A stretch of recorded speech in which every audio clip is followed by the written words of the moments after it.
Hello everyone, myself Dr. Parag Ratekar, interventional cardiologist at Nagpur. I work at Arihant Multispeciality Hospital, Baidyanath Square, Nagpur, and clinic at Anika Fetal Medicine and Heart Care Center, Mate Square, Pratap Nagar, Nagpur. Today we will be discussing about heart attack. We will be discussing few points like what is heart attack. Then we will discuss about what are the symptoms and signs of heart attack. Then what tests need to be done to diagnose heart attack, and finally what is the treatment for heart attack. So our first question, that is what is heart attack. Heart attack means blockage of the arteries which are supplying the blood to the heart, that is coronary arteries. हम सुनते हैं coronary artery disease. तो इन 3 vessels में, that is LAD, L6 और RCA, ये 3 blood vessels रहते हैं which supply blood to the heart. So if there is a blockage in any one of these arteries which is 100% blocked, so that is leads to heart attack. Then what are the symptoms and signs of heart attack? Heart attack के क्या लक्षण होते हैं? Heart attack can cause chest pain which is most common symptom, जैसे कि सीने में भारीपन लगना या दर्द होना. इसके 2-3 प्रकार रहते हैं, जैसे कि जकड़नपना होना सीने में, या फिर अपने जबड़े से लेके पेट तक के कहीं भी अनईजीनेस या फिर दर्द होना. इसमें किसी को जॉ पेन हो सकता है, गले में चोकिंग सेंसेशन जैसा हो सकता है, या सीने में भारीपन हो गया, या अनयूजुअल गैसेस या अनईजीनेस होना, या बहुत जैसे उल्टियाँ लगना. ये भी हार्ट अटैक के लक्षण रहते हैं. इसको हम अंजाइना इक्विवेलेंट्स कहते हैं, मतलब छाती में दर्द के अलावा कहीं और जगह दर्द, जैसे पेट में दर्द होना या गैसेस होना, या फिर जबड़े में दर्द होना, या फिर हाथ में दर्द होना, इसे अंजाइना इक्विवेलेंट कहा जाता है. इसके अलावा अगर किसी इंसान को बहुत ज़्यादा दम लग रहा हो या सांस फूल रही हो, जिसको ब्रेथलेसनेस कहा जाता है, तो ये भी एक हार्ट अटैक का लक्षण रह सकता है. इसके अलावा बहुत ज़्यादा पसीना छूटना, या फिर चक्कर जैसा लगना, या फीलिंग ऑफ इम्पेंडिंग डूम, मतलब आज तक के ऐसा अनईजीनेस या घबराहट बेचैनी कभी फील ना हुआ हो, ये सब हार्ट अटैक के लक्षण होते हैं. फिर अगला सवाल हमारा आता है, what are the tests to be done to diagnose heart attack. तो इसमें सबसे ज़रूरी चीज़ ये है कि अगर आप में से किसी आपको या फिर आपके किसी करीबी को ऐसे लक्षण आते हैं, तो तुरंत आपको हॉस्पिटल में जाना चाहिए, भले वो कोई भी समय हो, रात का, मध्य रात्रि हो, या दिन में हो, या अर्ली मॉर्निंग हो.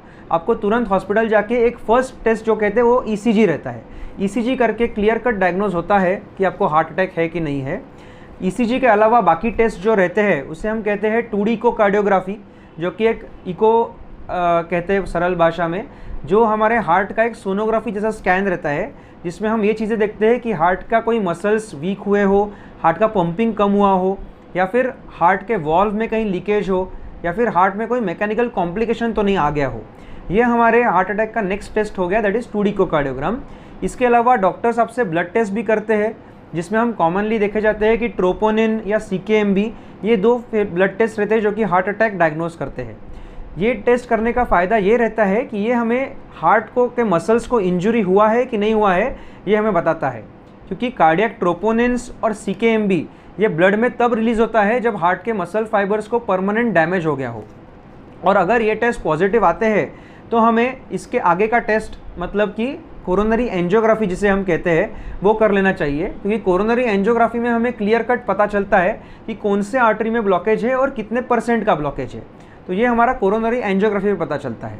तो ये बेसिक टेस्ट जो अभी बताया आपको, ECG, 2D इकोकार्डियोग्राफी, ट्रोपोनिन्स और CKMB ब्लड टेस्ट हो गए, और most important test that is coronary angiography. ये हमें इमरजेंसी में भी करने की ज़रूरत पड़ सकती है अगर मेजर हार्ट अटैक आता है तो. अभी what is the treatment for heart attack, ये सबसे ज़रूरी चीज़ है.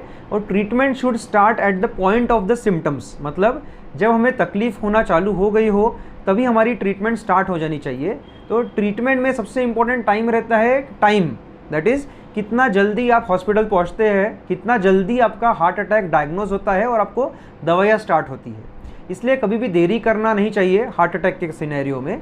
तो जैसे आप कोई भी आसपास के हॉस्पिटल जाते हैं तो हमें आपने सुना होगा ब्लड थिनर्स, जैसे कि इकोस्प्रिन और अन्य प्रकार की मेडिसिन जो कि हम इमरजेंसी में पेशेंट्स को देते हैं. तो ये मेडिसिन हमारा फर्स्ट लाइन ऑफ ट्रीटमेंट हो गया, यानी कि इकोस्प्रिन, और एक ब्लड थिनर आता है क्लोपिडोग्रेल या फिर टिकाग्रेलॉल नाम से, और चर्बी कम करने वाली दवाइयाँ आती है. ये हम इमरजेंसी में पेशेंट्स को देते हैं ताकि हमारे पेशेंट्स का खून गाढ़ा होने से बंद हो सके. दूसरा चीज़ ये रहता है कि ऑक्सीजन की रिक्वायरमेंट है कि नहीं, तो ऑक्सीजन स्टार्ट करना ज़रूरी रहता है इमरजेंसी में. फिर कुछ ब्लड थिनर इंजेक्शंस रहते हैं, जैसे कि हिपैरिन हो गया, पेट में देने वाला लो मॉलिकुलर वेट हिपैरिन हो गया, या टायरोफिबान या फिर एग्रीब्लॉक नाम के इंजेक्शंस रहते हैं, ये हम इमरजेंसी में पेशेंट्स को कभी कभी देते हैं हार्ट अटैक के।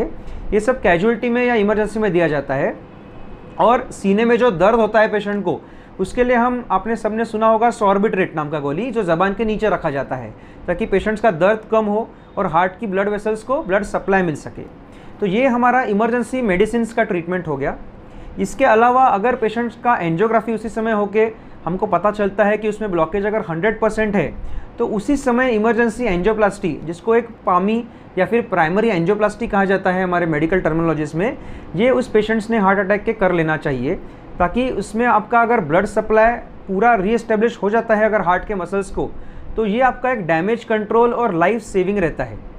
क्योंकि अगर आप ये सब करने में देरी करते हो और आपके हार्ट मसल्स को ब्लड सप्लाई रीएस्टेब्लिश नहीं हो पाता है, तो वो आपके हार्ट के मसल्स कभी भी एबनॉर्मल इलेक्ट्रिकल करंट्स थ्रो कर सकते हैं और सडन कार्डियक अरेस्ट, मतलब हम जो सुनते हैं कि कभी कभी किसी को सीने में दर्द हुआ रास्ते पे चलते चलते और अचानक जान चली गई, ये एबनॉर्मल करंट्स के कारण, वेंट्रिकुलर टैकीकार्डिया होने के कारण पेशेंट्स की जान जाती है।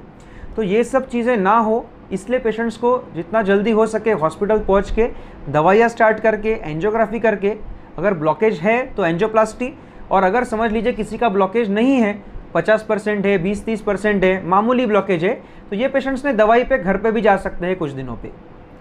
तो ये आपका उपचार हो गया हार्ट अटैक के पेशेंट्स का।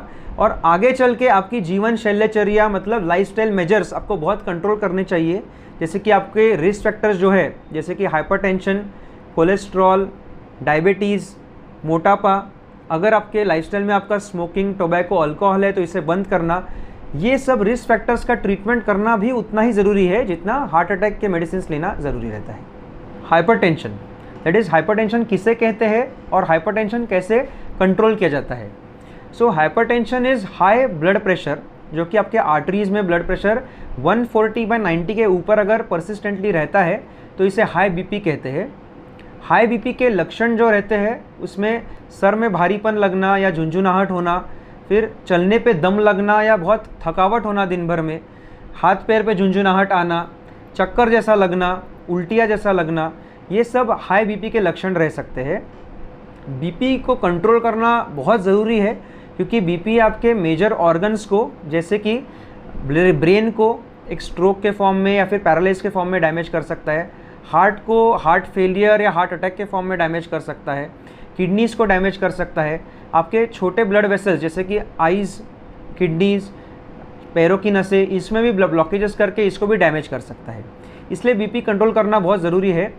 बीपी कंट्रोल करने के लिए lifestyle measures, that is dietary restriction, मतलब ऊपर से नमक कम लेना, फिर बाहर का खाना या बाहर का सॉल्टी फूड अवॉइड करना, फ्रूट्स का इंटेक डाइट में आपके इंक्रीज़ करना, potassium rich fruits, magnesium, calcium rich diet में अपना रहना चाहिए, और इसके अलावा टोबैको, स्मोकिंग और बाकी फ्राइड फूड स्टफ्स या बाकी बैड हैबिट्स आपके नहीं रहनी चाहिए। मोटापा कम करना, डेली एक्सरसाइज करना, ये भी चीज़ें बीपी कंट्रोल करने में मदद करती है।